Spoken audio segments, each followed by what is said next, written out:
किसान गोपी एक दिन अपने खेत पर बड़ा निराश होकर जाता है और वह वहां जाकर देखता है कि बारिश के मौसम में भी अब भी उसकी फसल नहीं उगी है, जो कि उसकी ज़मीन बंजर पड़ी है।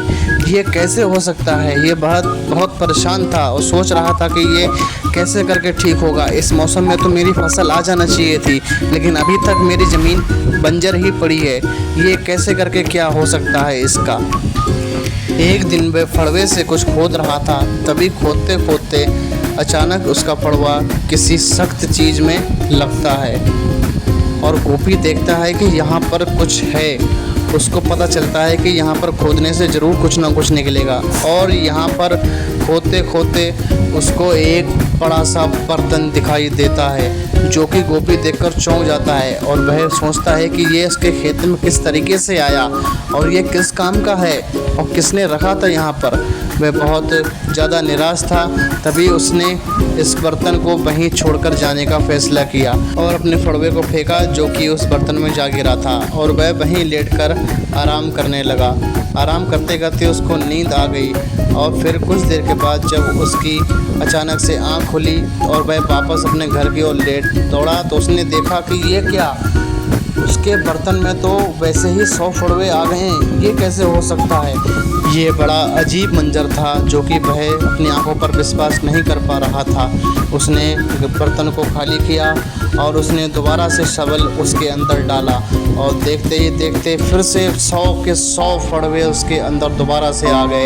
ये कैसा करिश्मा है? ये कैसे हो सकता है? ये क्या हो गया है? क्या मेरे हाथ कोई जादुई बर्तन लग गया है? ये सोचकर उसने फिर से उस बर्तन को खाली किया और लेकर अपने घर की ओर भागा और वह बहुत ज़्यादा आश्चर्यचकित था। तभी उसने एक अंडा उठाया और उस अंडे को जैसे ही उसने बर्तन में डाला, फिर देखते ही देखते सैकड़ों अंडे उस बर्तन के अंदर भर गए और पूरा बर्तन अंडों से भर गया था। अब वह बिल्कुल खुश हो गया था, उसको उसकी गरीबी मिटाने का हल मिल गया था। उसने एक एक करके सभी चीज़ें उसके अंदर डाली और देखते ही देखते उसने सभी चीज़ों के कई 100 गुना पीस बना डाले। अब वह सोच रहा था कि इससे वह अपनी गरीबी दूर करेगा और उसने सोचा कि मैं सब्जी उगाऊंगा और उसको अपने बर्तन में डालकर डबल टिबल कर कर उनको बाज़ार में रोज़ के रोज़ बेच जाऊंगा। तभी वह बाज़ार जाता है और वहाँ से नए नए सब्जियाँ, नए नए फल ख़रीदने के लिए सोचता है और काफ़ी बहुत सारे कपड़े, सब्जियाँ और बहुत सारे आइटम वहाँ से ख़रीदता है और वह सोचता है कि इन सब चीज़ों को डालकर वह सैकड़ों बना लेगा। ये सब देखकर दूसरे दुकानदार गोपी से बहुत ज़्यादा खिसियाने लगे थे और उन्होंने सैनिक से इसके बारे में शिकायत की। एक दिन जब गोपी अपने घर आता है तभी पीछे से एक सैनिक भी आ जाता है और गोपी ने एक चिकन का बच्चा जो उस बर्तन में डाला था जो मार्केट में बेचने के लिए, और देखते ही देखते वह सैकड़ों बच्चों में बदल गया था और ये सब देखकर वह बहुत आश्चर्यचकित था कि ये सब कैसे हो सकता है। अब काफ़ी बच्चे वहाँ पर घूम रहे थे, तभी अचानक से एक बच्चा बर्तन में चला जाता है और दोबारा से सैकड़ों बच्चे बाहर निकल के आते हैं जो कि गोपी के सिर पर, कंधे पर, सब जगह पर बैठ जाते हैं। कुछ बच्चे कुर्सी के नीचे, कुछ बच्चे प्याले में।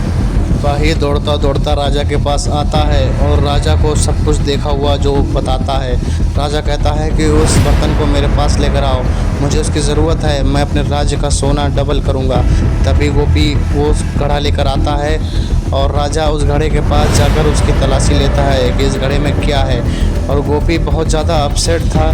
तभी राजा उसमें झांकता है और बहुत करीब से उस घड़े को देखता है और कहता है कि अब ये मेरे खजाने को ज़्यादा करेगा। तभी वह बर्तन के बहुत करीब पहुंच जाता है। तभी गोपी बोलता है कि आप प्लीज़ सावधानी से देखें। तभी ऐसा होता है कि राजा स्लिप हो जाता है और सीधा उस बर्तन के अंदर जा गिरता है और ये बड़ा ख़तरनाक सीन हो जाता है। अब देखते ही देखते यहाँ पर बवाल होने वाला था।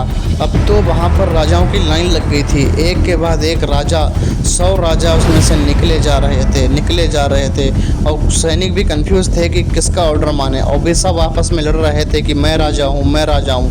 वे दोनों आपस में लड़ रहे थे और सब एक दूसरे से लड़ाई लड़ रहे थे और हर कोई अपने आप को राजा बता रहा था। यहाँ पर पूरी खीर फैल गई थी। तभी एक राजा बोलता है शट अप। तभी गोपी वहाँ से इस खतरे का अंदाज़ा लगाकर वहाँ से अपने बर्तन को उठाता है और बाहर लेकर भागता है। तभी गोपी उसको लेकर भागता रहता है और ले जाकर एक ऊंची पहाड़ी से उस बर्तन को नीचे की ओर फेंक देता है, जिससे कि वह बर्तन वहीं पर गिरकर चकनाचूर हो जाता है। और गोपी को उस दिन एहसास होता है कि मेहनत का ही फल अच्छा होता है, जादू से कुछ नहीं होने वाला। तभी वह अपने खेतों में दोबारा से मेहनत करना शुरू कर देता है और अब उसकी फसल पहले से बहुत अच्छी होने लगती है।